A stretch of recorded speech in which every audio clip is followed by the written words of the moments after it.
Such skills and competencies increase the institute. Okay.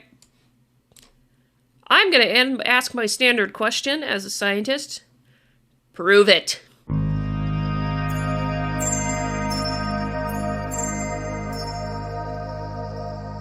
So more and more it's becoming popular for universities to start requiring diversity statements or DE&I statements when people submit their applications for faculty positions or non-faculty positions sometimes also to the various universities. I've said many times, part of the reason I end up talking about the universities is because they are the place where we often educate the next generation of scientists in the advanced curricula they need to take with various professors and what have you. And so this caught my attention.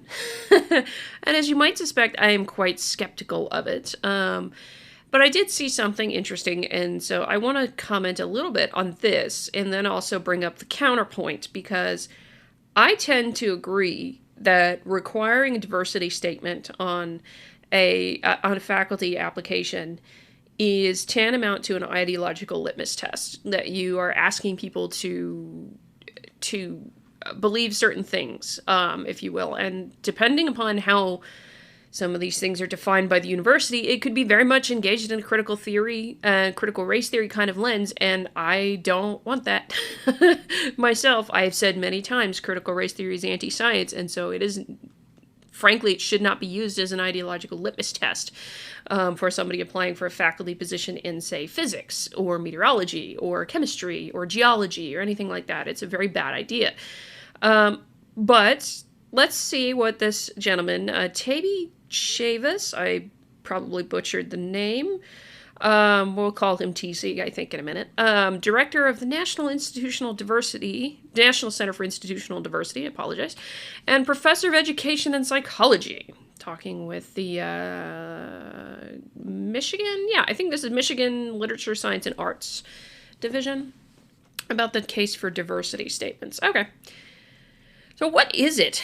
A diversity statement outlines one's demonstrated sustained commitment to advancing diversity, equity, and inclusion goals within academia and beyond. Generally, these statements should articulate the way the candidate understands DEI and shows the candidate's DEI skills and competencies. This can include thoughtful and innovative teaching and mentoring approaches that create rich and inclusive learning environments, scholarly expertise around DEI issues, and/or sustained engagement and leadership efforts in academic and community settings. Such skills and competencies increase institutions' capacity for enhancing access, retention, and success of all students, including those from underrepresented and marginalized populations in higher education. It also enriches the quality and impacts of scholarship produced.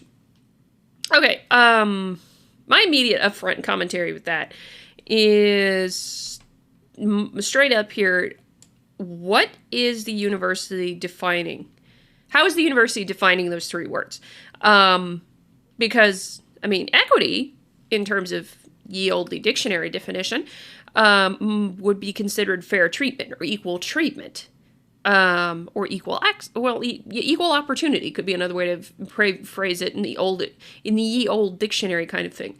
But the unfortunate problem is with critical theory kind of approaches that have permeated everything lately.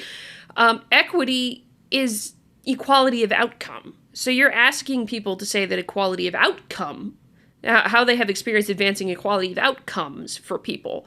And at the same time, diversity and inclusion. The thing about that is equity is sort of, if it's an equality of outcome, it's a logical contradiction between diversity, equity, and inclusion, because diversity, if you're going for true diversity, not just diversity of skin tone or anything along that line, diversity of the immutable characteristics or race, sex, gender, anything like that, and you want equity at the same time, you have a logical contradiction right away, because if you're going for diversity, viewpoint diversity included in that, you're getting people with different viewpoints, different talents, different abilities, and they're not all naturally going to have the same outcomes and abilities. It's not going to happen. It's kind of human. That's a human thing. That's not a bad thing. It's, in a sense, just the way it is. But then if you're demanding that goes against equity, because if people naturally rise and fall on their talents and abilities when you go after the diversity in its fullest extent, well, then you can't have equity, because then you'd be getting rid of diversity, because you have to force equal outcomes, so all these people of these different groups rise and fall in the same, are equally represented, or however you want to put it. And that also gets rid of inclusion, because you're certainly not including everybody if you have to throw somebody out to or making people feel like they're included. You're certainly not having them well represented there. So that's a question. I mean, what do they mean by these things? And it's quite funny. I think I looked at a few different, I may go and do a video on this now that I think about it. I looked at a few different universities just to see if they, anywhere on their university DEI website, do they actually define these three words. I suspect that they don't. So, show the candidate's skills and competencies. Okay, whatever. Again, this is entirely dependent upon how they define those words, and, you know, what are the skills and competencies that you require here. And, you know, if you're defining those words a particular way that somebody with a different ideology doesn't define those words the same way, then you are quite possibly inherently pushing those people away. Such skills and competencies increase the institute's... Okay. I'm going to ask my standard question as a scientist. Prove it. Can you prove it? Because there's an awful lot of research that says the DEI stuff is either ineffective at best or counterproductive at worst, and especially with respect to retention and success of students from underrepresented and marginalized populations. So, yeah, I'd like to know. And yeah, oddly enough, in theory, it could. I just want to see the study that this is true. There are studies that show that when you have a diverse workplace, it does improve productivity. I mean, it probably could enrich the quality. I'm going to throw you a bone here. It could probably enrich the quality and you know, and the impacts of the scholarship produced. It probably could, and it probably would, in the sense that you'd get very divergent viewpoints. But you have to prove that to me, that a DEI statement, or having all these different DEI statements come in. I mean, that's when I'm like, follow the logic train. Where's the logic train there that gets you from requiring a diversity statement to, oh, it improves the quality and the impacts of scholarship produced at the university? Where's the logic train there is missing, and also the proof is missing. You're supposed to have evidence to go with this, but anyway.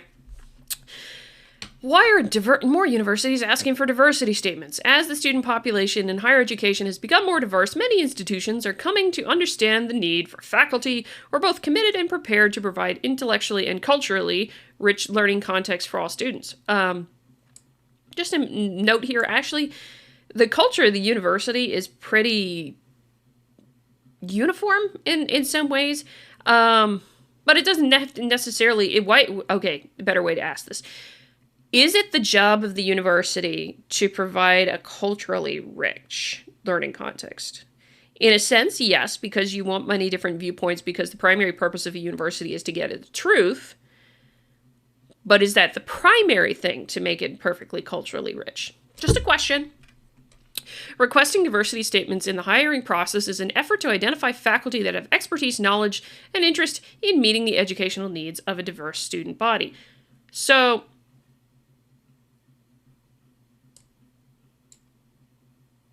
I'm just thinking here for a second, is like, wait. Why does a diversity... So would you say that someone who doesn't have a diversity statement not have the expertise, knowledge, and interest to meet the educational needs of the student body? Of the entirety of the student body, as diverse as they are? That's not necessarily true. You know, just because somebody doesn't have a diversity statement or doesn't meet your definition of diversity, equity, and inclusion, that doesn't mean that they can't provide for the educational needs of the student body.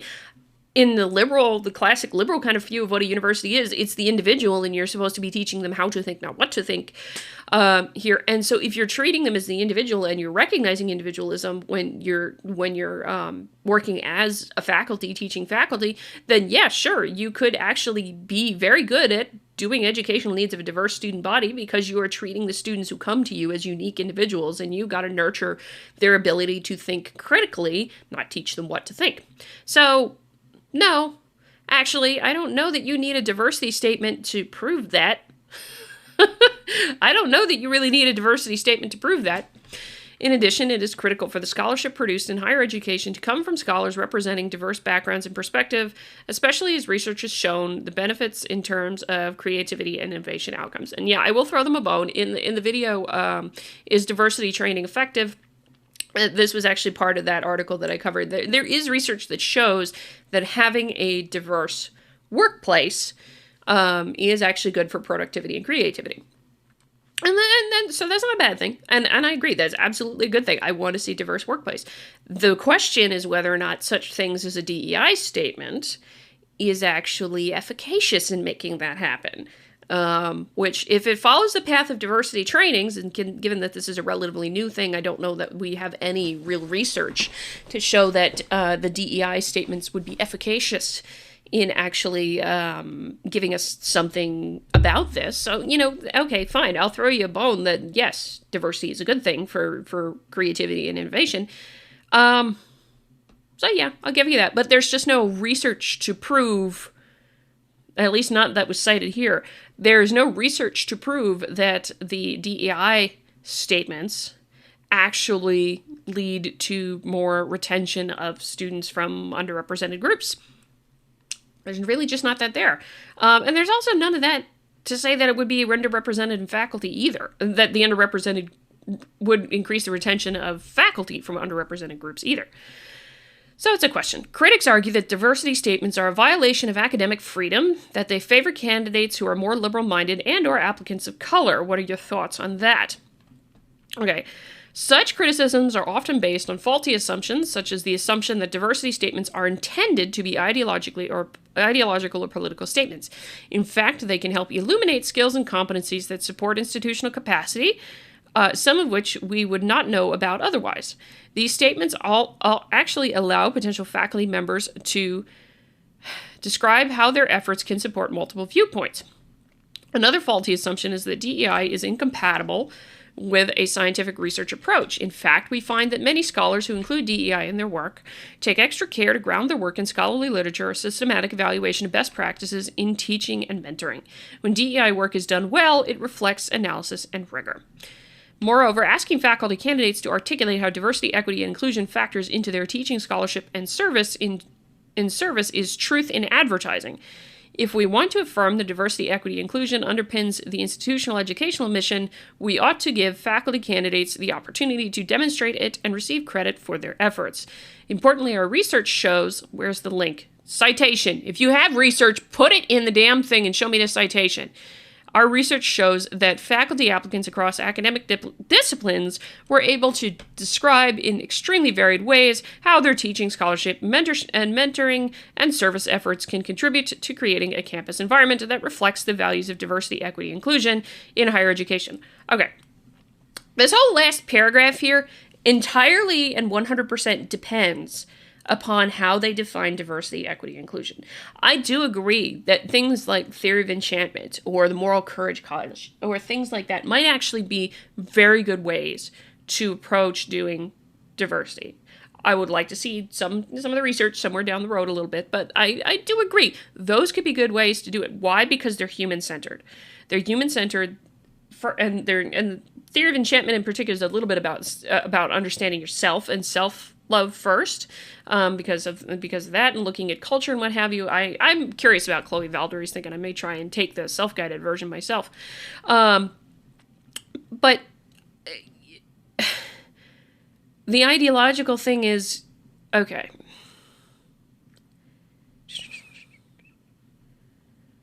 So, I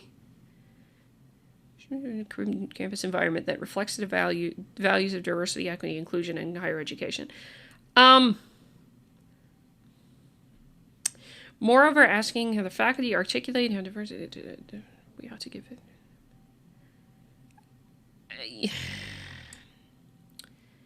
Here's the thing. Truth in science. I'm sorry. The purpose of a scientist is to pursue the truth. Shocked about that here. And so with respect to academic positions with science, this actually isn't part of their job. Now, I mean, they can make it a pillar of what they do, but they should not rip the primary purpose of the is pursuit of the truth.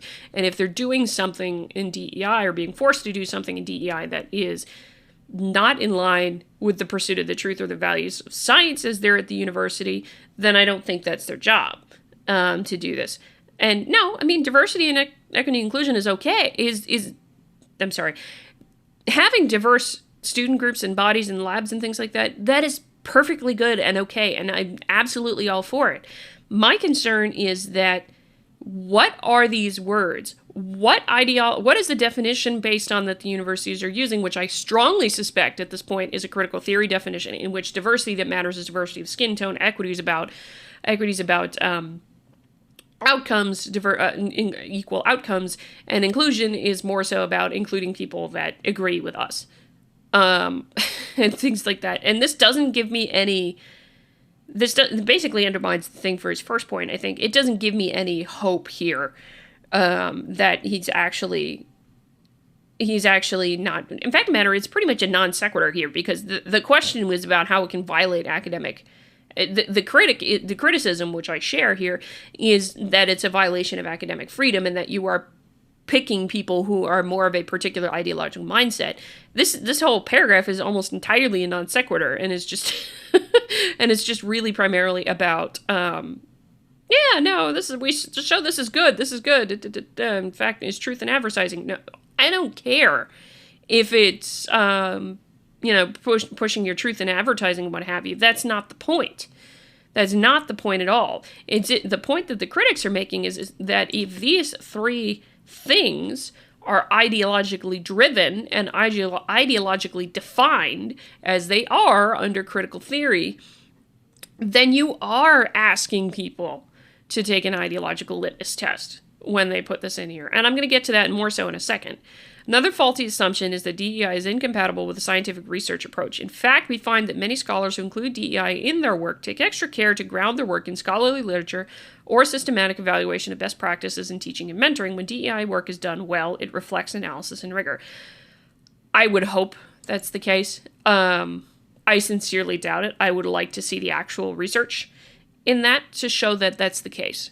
And I would also like to see that said research to show that that's the case is well done. Because as I pointed out in the other two videos earlier this week, the literature surrounding microaggressions is a load of crap and done poorly, and it's snuck by peer review when it should not have. In a lot of ways, and according to that review article, like the whole thing on microaggressions doesn't actually work.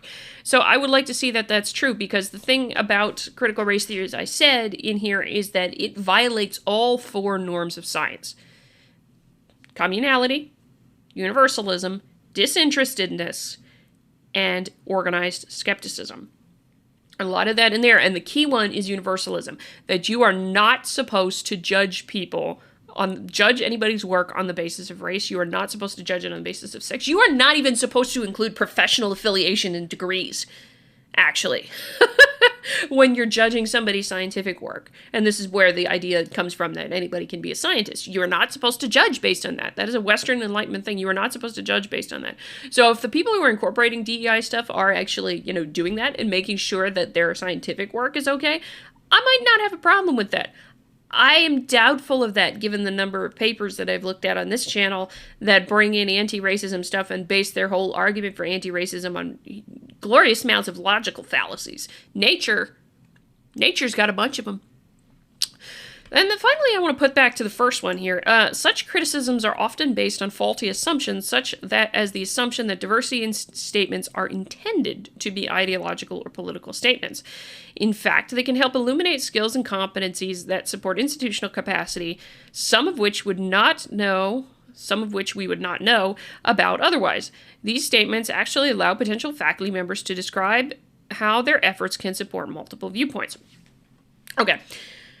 Again, that statement, diversity statement, depends upon how the university defines those three words, which I again suspect very strongly at this point is based on critical theory, not on the dictionary definition of the word, or the more liberal definition of the word, which would include just about every aspect of a person's life, what their talents are, what their abilities are, what their worldview is, what their political leanings are, any number of different things that you could count in that, but it's diversity is so skin deep with a lot of these things, it's annoying.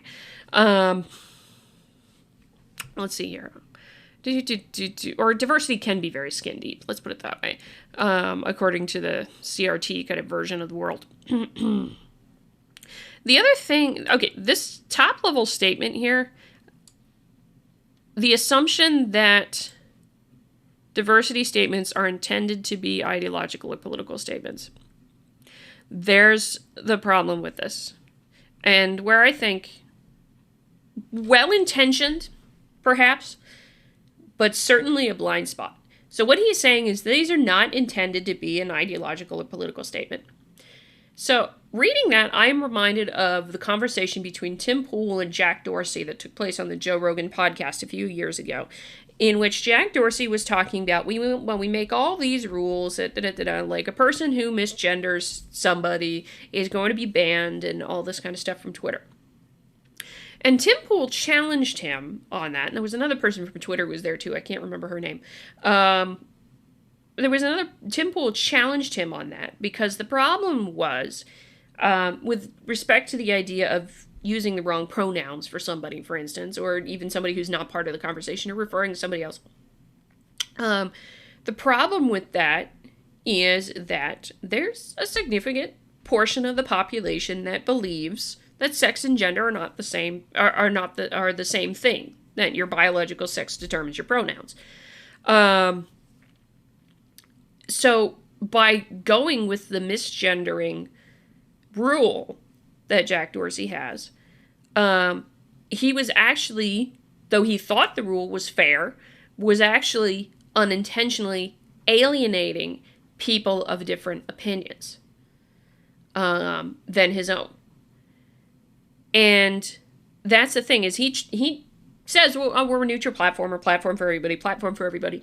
But what he didn't realize in that exchange, and Tim Pool tried to point it out to him, but he just didn't get it, is that they made the rules based upon their political leanings and their opinions on a topic.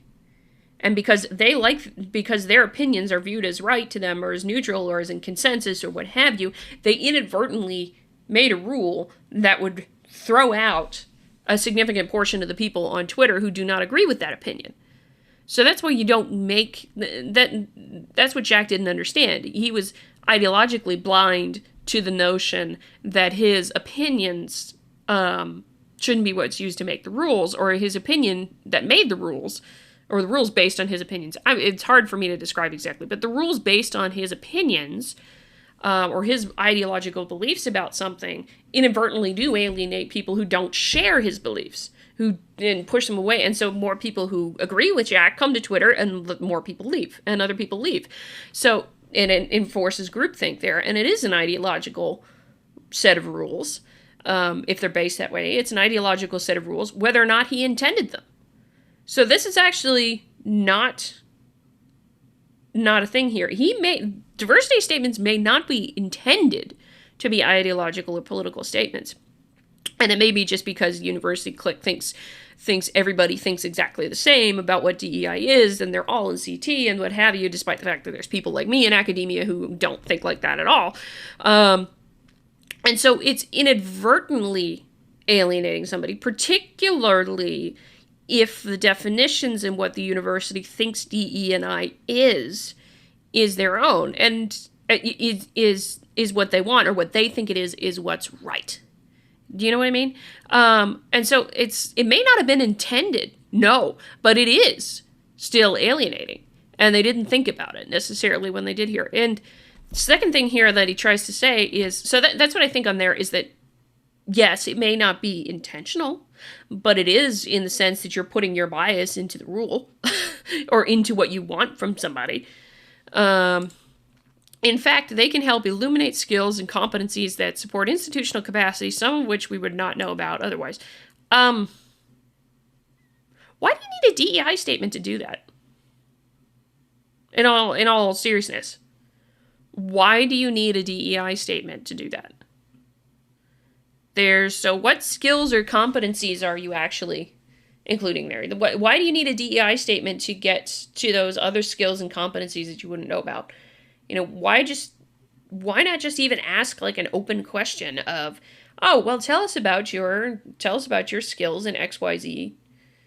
No, just tell us about any other skills that, are not typically something you do professionally.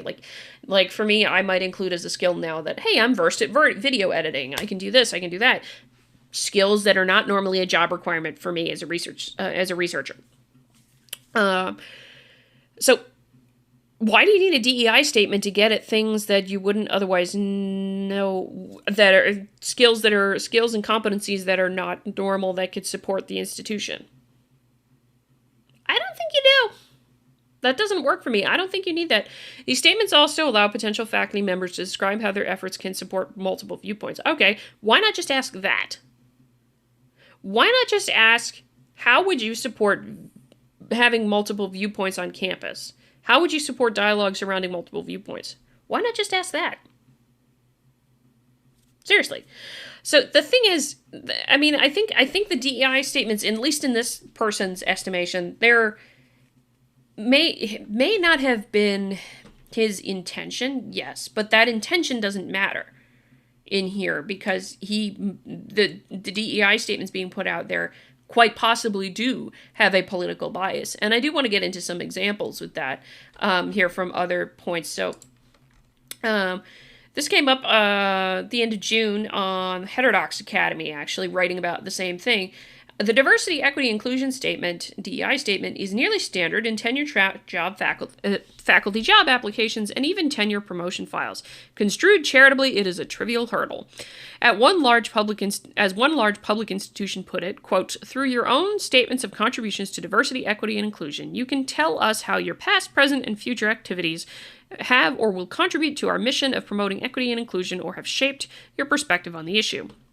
Understandably, institutions increasingly want more than just an essay on getting along. For instance, some reasonably recommend that applicants discuss their experience mentoring disadvantaged students.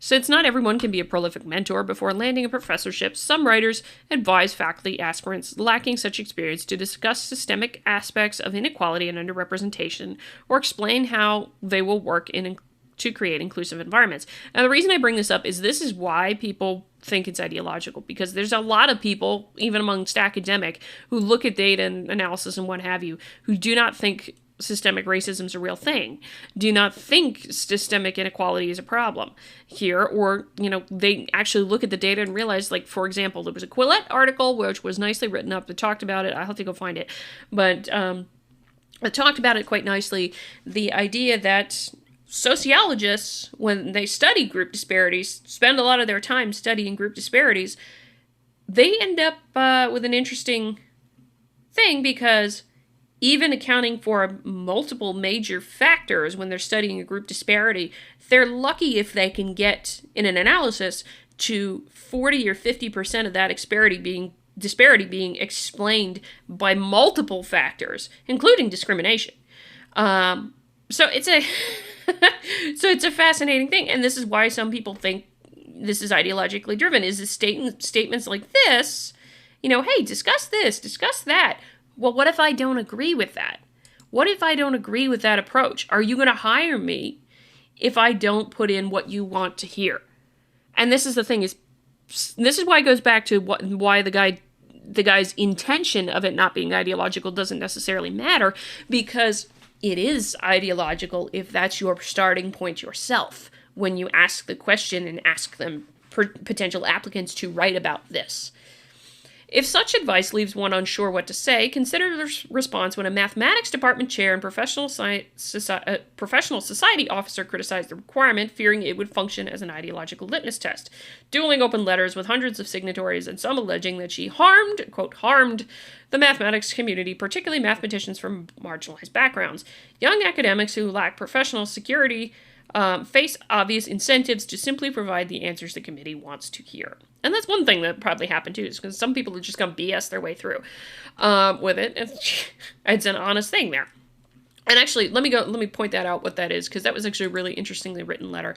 It was a word from Abigail Thompson, who was the vice president of the American Mathematical Society, and that's what she was writing about here. So let me blow this up a little. Faculty at universities across the country are facing an echo of a loyalty oath, a mandatory diversity statement for job applicants. The professed purpose is to identify candidates who have skills and experience to advance institutional diversity and equity goals. In reality, it's a political test, and it's a political test with teeth. What are the teeth? Nearly all University of California campuses require that job applicants submit a, quote, contribution to diversity statement as part of their application. The campuses evaluate such statements using rubrics, a detailed scoring system. Several UC programs have used these diversity statements to screen out candidates early in the search process. A typical rubric from UC Berkeley specifies that the statement that describes only activities that, quote, specifies that a statement that, quote, describes only activities that are already an expectation of Berkeley faculty, mentoring, treating all students of the same regardless of background, etc., italics mine, merits a score of 1 to 2 out of a possible 5. In the second section of the rubric, the, quote, track record for advancing diversity category. The diversity score is becoming central in the hiring process. Hiring committees are being urged to start the review process by using officially provided rubrics to score the required diversity statements and to eliminate applicants who don't achieve the scoring cutoff. Why is it a political test? Politics are a reflection of how you believe society should be organized. Classical liberals aspire to treat every person as a unique individual, not a representative of their gender or ethnic group. The sample rubric dictates that in order to get a high diversity score, a candidate must have actively engaged in promoting different identity groups as a part of their professional life. The candidate should demonstrate, quote, clear knowledge of, experience with, and interest in dimensions of diversity that result from different identities, and describe, quote, multiple activities in depth. Requiring candidates to believe that people should be treated differently according to their identity is indeed a political test. The idea of using a political test for a screen job as a screen for a job applicant should send a shiver down our collective spine. Whatever our views on communism, most of us today are in agreement that the UC loyalty oaths of the 1950s were wrong. Whatever our views on diversity and how it can be achieved, diversity statements are equally misguided. Mathematics is not immune from the political pressures on campus. In addition to David Saxon, who eventually became the president of University of California, 3 mathematicians who were fired for refusing to sign the loyalty oath in 1950. Mathematics must be open and welcoming to everyone, to those who have traditionally been excluded and to those holding unpopular viewpoints. Imposing a political litmus test is not the way to achieve excellence in mathematics or in the university, not in 1950 and not today. And this is the point that she's actually making, is that a lot of these kinds of things, and the question that I wonder is if it's open-ended, well, what the hell do you mean? Because some of them actually just do like sort of open-ended thing. But if it's not very open-ended and they're saying, well, you have to do this from different identities, what if you don't agree that your identity is based on your race? You're kind of out of luck already. This kind of thing puts in there the unintentional aspect of what I was saying. Is like, it doesn't matter if you intended it that way. You were assuming people believe this way and believe in identity politics and what have you, and so you are immediately applying a political litmus test anyway. And that's the problem that I have with it here. So let me make some points here from the Heterodox article before I finish up. Mandating DEI statements will not improve teaching, research, and mentoring work of universities because of the pitfalls inherent in screening people for their abilities. First, hiring processes incentivizing the espousal of safe views on controversial social issues encourage educators to uncritically repeat apparent consensus stances on the hardest questions educational institutions face. This is even, or especially, true if social issues are unrelated to one's field of investigation. In DEI discourse, equity refers to the equality of outcomes in society, a subject of long debate in philosophy since Plato discussed the proper education of an elite class. Should we screen physics professors on how well they contribute to that debate? Second, there is a paucity of evidence that selecting for social views will net more effective and compassionate teachers and mentors. When a student struggles in class because they are working to provide for their siblings, a common issue, the instructor's opinions about identity and social structures are less important than a willingness to adjust office hours for a student's work schedule or offer a second chance after poor performance during a challenging time. Anyone can say they will work hard to help students, only time will tell if they act as promised. That's another thing. Offering the right sentiments in an essay about social issues is of little use. In fairness to well-meaning colleagues who support the use of DEI statements, likely what most actually want, are compassionate teachers and mentors. And fair, I would like that too. They hope and perhaps assume that professors who see social issues through the lens of systemic inequality and structural barriers will be more compassionate to struggling students, and perhaps there's a grain of truth to this. Recognizing that many students face challenges beyond the immaturity of youth may make one more inclined to help. However, people of many different ideological stripes can note larger problems and act with compassion. Consider, as a thought experiment, consider the people in your life who agree with your social, political, or religious views. Are they all equally compassionate? Do they all go to similar lengths to help others? Now think of your friends and relatives with different viewpoints. As a rule, are they less compassionate or helpful for relatives, friends, neighbors, or coworkers? Anecdotes, to be sure, but consider that research suggests that progressives have no edge over conservative religious men in assuming equitable responsibility for housework and childcare. We should give fair consideration to teachers and scholars with varying ideas on societal issues. Exactly. This is the thing, is the assumption that somebody who is versed in, believes in systemic inequality and thinks systemic racism is a real thing is going to be someone who is less compassionate, is someone who's going to be more compassionate than someone who doesn't. That is not true. And that is the other aspect of the ideological litmus test. You're trying to test for how sensitive and compassionate they are based on an ideology, and that doesn't fly. Beyond contemporary examples, history shows us that filtering for correct social views produces slogan-savvy managers. Czech playwright, activist, and post-communist President Václav Havel, in his parable of the Green Grocer, noted the irony of a system that violently suppresses workers' uprisings while requiring managers to display signs reading, "Workers of the world, unite." Further, when piety is advantageous, the ambitious will be pious. For example, literary scholar Azar Nafasi's memoir, Reading Lolita in Tehran, describes the transformation of religious student organizations with the rise of new religious government. Dr. Nafasi saw that in the early days of the revolution, student leaders were passionate and mission-driven. However, once the theocrats had consolidated power, religious organizations attracted career-oriented types with more self-serving motives. That brings us to the final problem with DEI statements and hiring processes. Selecting for correct social views increases incentives to flatter and lie. Most faculty job applicants have spent 2 or more decades impressing teachers. It should be no surprise that if they know what academic interviewers want to hear, or at least what the administration says interviewers should want, some of the people speaking insincerely will no doubt be passionate teachers and scholars willing to jump through hoops for an opportunity to do good work, but others will be slippery careerists who thrive by flattering. Why give them more chances to leverage their skills? I am confident that American universities will clear the low hurdle of operating more honestly and humanely than communists and theocrats. I'm not sure there. However, the underlying problem is the same. When institutions declare a particular ideology to be central to their work, even if unintentionally, I might add, and require aspiring employees to proclaim agreement, they select for rhetorical compliance rather than whatever decent ideals might motivate such views. To believe that we will somehow do this right when many other societies failed is to believe that modern Western universities have insights and capabilities that other institutions, including non-Western ones, lack.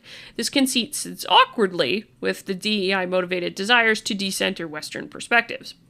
Ultimately, what people of goodwill will presumably want from DEI statements is the assurance that writers will act with compassion for struggling students and respect for people from different cultures.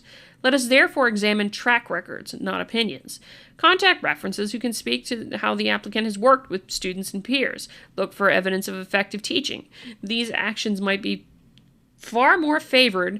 these actions matter far more than that favored words about systemic inequality or whatever the shibboleth of the day might be. And that's a very good point to end on, is a lot of these DEI statements, that's what they're really after, probably in good, charitable good faith to everybody, is just, we just want people who are compassionate. I think some of them that are putting them out do have nefarious motives connected with wanting critical race theory everywhere, but that's another thing. But you can get to a lot of those things by looking at, contacting students the applicant has worked with, contacting peers the applicant has worked with. How did he treat people? How does he work with others? And all these kinds of things. I've had to do that before. I've had to answer and pick up the phone, for somebody who was applying for a job and say, oh, yeah, they were really good, or no, they were really not, or things like that. I've had to do that for students. You can do it that way. You don't need to demand a DEI statement out of somebody. You don't need to demand an ideological litmus test, which is what I think the statements are. So I think this unfortunate thing here is it may not be intended. I can give them to that charitably. Maybe it is not necessarily intended, in the sense that they didn't write that with the conscious intent. But the universities also do have a particular bias in administration toward a particular view on what DEI is, and that it's all about systemic inequality and all this kind of stuff, and identity politics, and you're grouped off over here if you're this identity you're oppressed, or if you're this identity you're privileged, and thinking about it that way. But that's an ideological worldview that many people do not think from. And so if you're putting in the DEI statement that is based around that you're doing rubrics and scoring where you're asking for specific demanded things that people are going to do that line up with that, or asking them specifically to talk about systemic inequality, and you're not necessarily going to rate them favorably if they write in the statement that I don't think systemic inequality is a real thing, you are inadvertently alienating people and asking for people of a particular viewpoint. Whether or not you intended it is irrelevant. The question is whether or not it is an ideological or political statement that you're asking someone to make. And I do think it is at this point. That's it for now. Let me know what your thoughts are. I had to rant on this because it bothered me to no end. For some reason, I got annoyed. As you might guess. But if you like the video, share the video, subscribe to the channel, all that jazz. If you want to catch up with me, you can also become a supporter at cyworthy.locals.com. There and ship in, it's as low as $3 a month to be a supporter over there. And I actually don't get a dime from it. I'm just I'm just plugging the channel because I think Cyworthy does good work. Anyway, that's it for now. Until next time, I'm Adrian signing off. Stay curious, my friends.